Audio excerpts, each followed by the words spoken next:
Yo les trashers, on aime tous les films de Pixar, Toy Story, Nemo, Ratatouille, Cars, là-haut, que de beaux films. Mais si je vous disais qu'une énorme théorie qui va tout changer faisait beaucoup parler d'elle à travers le web, et si tous les films Pixar se passaient dans un seul et même univers? Si vous trouvez ça tiré par les cheveux, sachez que les officiels laissent de nombreux indices et que certaines de nos preuves vont vous impressionner. Mais pour l'heure, laissez-moi vous présenter l'histoire complète du monde de Pixar.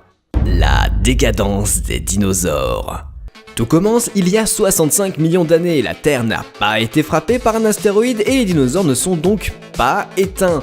L'intro du film, Le Voyage d'Arlo, nous montre clairement une Terre comme la nôtre, avec des bêtes qui suivent leur instinct primitif.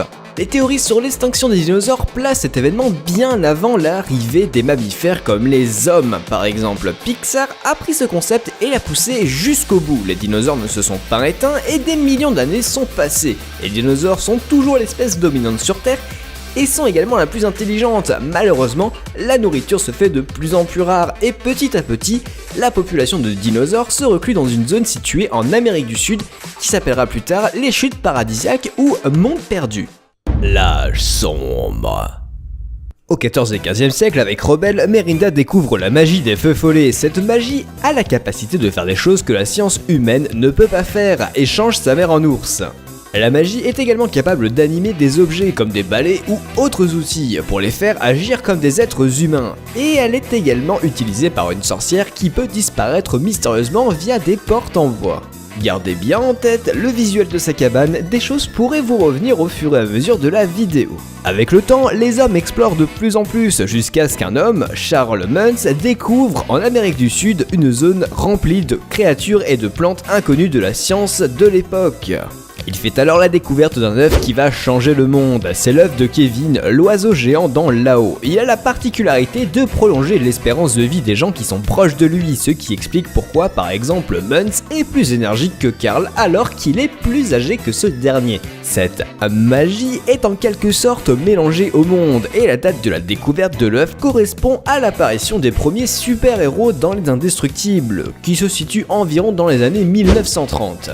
Le monde est alors protégé par les super-héros pendant une vingtaine d'années, mais un événement va tout bousculer. Buddy, ou Syndrome, furieux de s'être fait rejeter par Monsieur Indestructible, a mis tout son génie à l'œuvre pour créer une intelligence artificielle et développer l'énergie du point zéro, qui d'ailleurs est une énergie que l'on retrouve dans notre physique quantique à nous.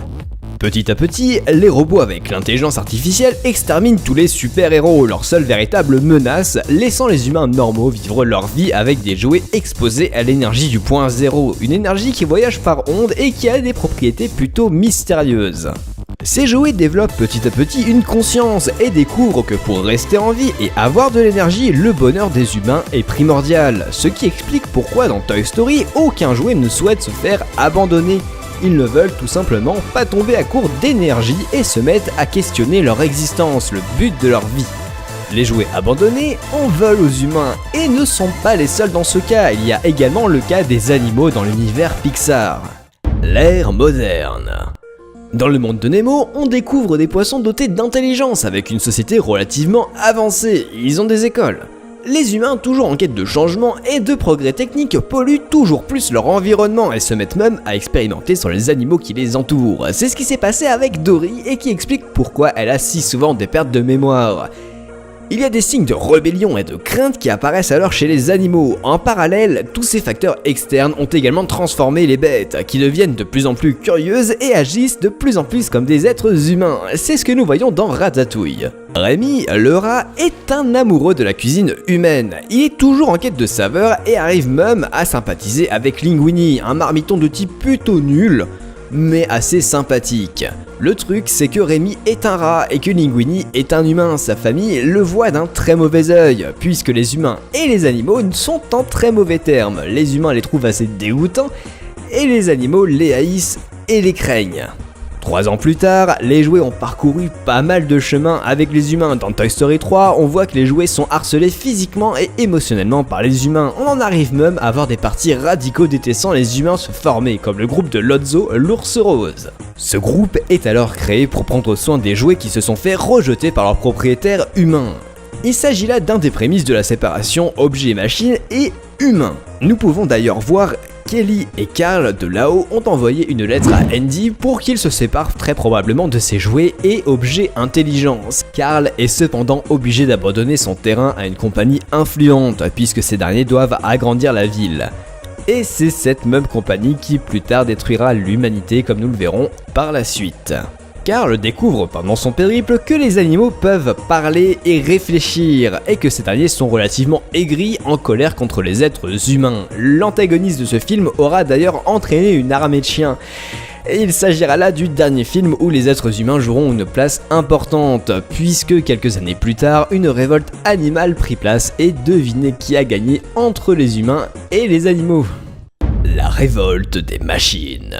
Quand les animaux se sont révoltés contre les hommes pour arrêter la pollution, les machines sont intervenues pour sauver l'humanité, les aidant à remporter la guerre. Cependant, puisque les machines ont aidé les hommes à gagner contre la nature, la Terre était dans un sale état. Dans les années 2100, les machines et BNL, la société qui avait délogé Carl dans là-haut, décident alors d'envoyer le reste de l'humanité dans l'espace à bord d'un vaisseau appelé Axiom. Toutes les autres machines sont restées sur Terre pour s'en occuper. Mais comment pouvons-nous savoir alors si la technologie est suffisamment avancée que les machines ne seraient pas allées conquérir d'autres planètes par exemple? Dans Cars 2, les voitures vont en Europe, au Japon, ce qui montre qu'il s'agit là de la même planète que dans tous les autres films Pixar, mais il n'y a pas un seul humain de visible. Le monde est à ce moment en pleine crise, il n'y a plus d'essence, source d'énergie principale des machines. Et sans énergie, c'est la fin. Toutes les actions durant cette période par les machines ne font alors qu'aggraver la situation sur Terre qui devient impropre à une quelconque vie organique. La Terre devient inhabitable pendant des centaines d'années à cause des agissements de BNL. La corporation a pris le contrôle du monde à partir des années 1950 et Wall-E est la seule machine restante sur Terre. Il n'y a plus de ressources pour faire fonctionner quoi que ce soit d'autre et comme on peut le voir, Wall-E fonctionne à l'énergie solaire et n'a donc pas vraiment ce problème. Il a survécu parce qu'il était fasciné par la culture humaine et parce qu'il est devenu ami avec un cafard, ce qui l'a aidé à maintenir sa personnalité en plus de son objectif de nettoyer la planète. Il rencontre Eve durant son périple et ensemble, ils sauvent la Terre ainsi que l'humanité. Dans les crédits de Wall-E, on peut voir la chaussure qui contenait la dernière espèce végétale vivante et cette pousse grandit en un arbre gigantesque. L'ère des monstres. Donc, l'humanité est de retour sur Terre, mais ce ne sont pas les seuls, les animaux, les insectes sont également de la partie. Dans 1001 pattes, l'action initiale se déroule au pied d'un arbre gigantesque qui devrait vous rappeler celui que nous avons vu à la fin de Wall-E. Détail peut-être, mais nous savons que les fourmis de 1001 pattes sont capables d'être centenaires, alors que ce n'était pas le cas d'avant. Autre point important dans le film, quand Tilt essaye de partir de la colonie, une fourmi essaye de l'en dissuader en lui expliquant qu'il y a plein de dangers autour de l'île. Des serpents, des oiseaux et même des insectes encore plus gros. Il ne fait jamais référence aux humains. C'est tout simplement parce qu'ils sont en minorité et ne sont pas considérés comme une réelle menace. Plus tard, les animaux évolueront encore une fois pour devenir le type de vie dominant sur Terre. Et c'est plus d'un millénaire plus tard que l'ère des monstres commence enfin. Le Pixar qui ouvre cette époque n'est autre que Monstres et compagnie, où l'on voit que les animaux ont évolué à cause des radiations laissées par les ravages sur la planète faites par l'homme. Les animaux devenus des monstres ont monté leur propre société, avec des écoles, des centres universitaires, des emplois et surtout avec une certitude, les humains sont leur source d'énergie. Le problème, c'est qu'il n'y a plus d'humains. Ils ont été exterminés, probablement accidentellement, pendant la période de mutation des animaux. Pour faire en sorte que les monstres ne culpabilisent pas, on leur enseigne alors que les humains venaient d'une autre dimension et qu'ils seraient toxiques. Le souci, c'est que les monstres et les machines se sont rendus compte trop tard de leur erreur. À cause de l'extermination des derniers hommes, ils n'avaient plus d'énergie. Et pour remédier à ce problème, les monstres et les machines ont développé des portes capables de voyager dans le temps, à l'époque où il y avait encore des humains. Et c'est ce qui nous amène à notre chaînon manquant, ce qui fait que tout est connecté. Boo. Le chaînon manquant. Boo. Cet enfant à la bouille d'ange n'a jamais réussi à oublier Sullivan et en est devenue obsédée au point où elle a tout mis en œuvre pour le retrouver. Elle se souvient que les portes sont la clé pour retrouver le gentil géant bicolore. Plus tard, elle trouvera comment utiliser le voyage temporel grâce à ces portes. Mais le problème, c'est qu'elle n'avait pas la technologie nécessaire pour contrôler la date d'arrivée. Au bout d'un moment, elle arrive vieille, fatiguée à l'époque de rebelle, où elle y vivra dans une cabane en bois sculptant des objets des époques qu'elle aurait visitées et pratiquant la magie des feux follets. Elle finira ses jours, n'oubliant jamais Sullivan, le monstre qui l'a bercée quand elle était petite.